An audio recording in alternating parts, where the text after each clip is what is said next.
உதாரணத்திற்கு ஒரு மூமின் ஒரு தப்பான விளிம்பில போய் விழுந்துடக்கூடாதுன்னு சொல்லி ரசூல் ஸல்லல்லாஹு அலைஹி வஸல்லம் எத்தனை விஷயங்களை முன்னெடுத்தார்கள் தெரியுமா? உதாரணத்திற்கு விபச்சாரம் கொடிய பாவம், பாவங்கள்ல பெரும் பாவம் விபச்சாரம் பண்றது. ரசூல் ஸல்லல்லாஹு அலைஹி வஸல்லம் அவர்கள் விபச்சாரத்துடைய விளிம்பில போனவனை கூப்பிட்டு நீ விபச்சாரம் பண்ணாதுன்னு ரசூலுல்லாஹ் சொல்லல. ரசூலுல்லாஹ் எப்படி திருத்துகிறார்கள்? ஒரு பார்வையை தாழ்த்தி கொள்கிறார்கள். ஒருவன் படுக்கறைக்கு போகின்ற வரைக்கும் ரசூலுல்லாஹ் அவனை விட்டு வைக்கல. முதல் படியில ரசூலுல்லாஹ் அவனை தடுக்கிறாங்க. ஆணாயினும் பெண்ணாயினும் ஒரு பார்வைகளை நீ தாழ்த்திக் கொள்.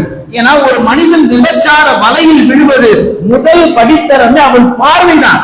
ஏன்னா கண்ணு ஜினா செய்துனாங்க ரசூல் ஸல்லல்லாஹு அலைஹி வஸல்லம். இந்த கண்ணை நாம் சரியாக பாதுகாத்துக் கொண்டால் தவறான எண்ணங்கள் உள்ளத்துல வராதே, தப்பான சிந்தனைகள் உள்ளத்துல பதியாதே, பார்வைகளை நாம் சுதந்திரமாக அவிழ்த்து விட்டதனால் நாம் எந்த பெண்களை வேண்டுமானாலும் பார்க்கலாம். துணிவும் துணிச்சலும் உள்ளவர்கள் பார்த்த பெண்களை அனுபவிக்கலாம் என்ற ஒரு கட்டத்திலும் கூட துணிந்து விடுகிறார்கள்.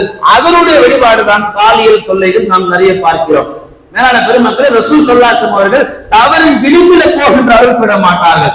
அதே மதுவை எடுத்துக் கொள்ளுங்கள். முடாக்குடிய பாட்டிலாக குடமாக உள்ள போற வரைக்கும் ஹராம் ரசூலுல்லாஹ் என்னைக்குமே சொன்னதில்லை. ரசூல் ஸல்லல்லாஹு அலைஹி வஸல்லம் சொன்னார்கள், எந்த தவறு உங்களுக்கு போதை உண்டாக்குமோ குல்லு முஸ்லிமின் ஹராமுன், ஒரு நிலை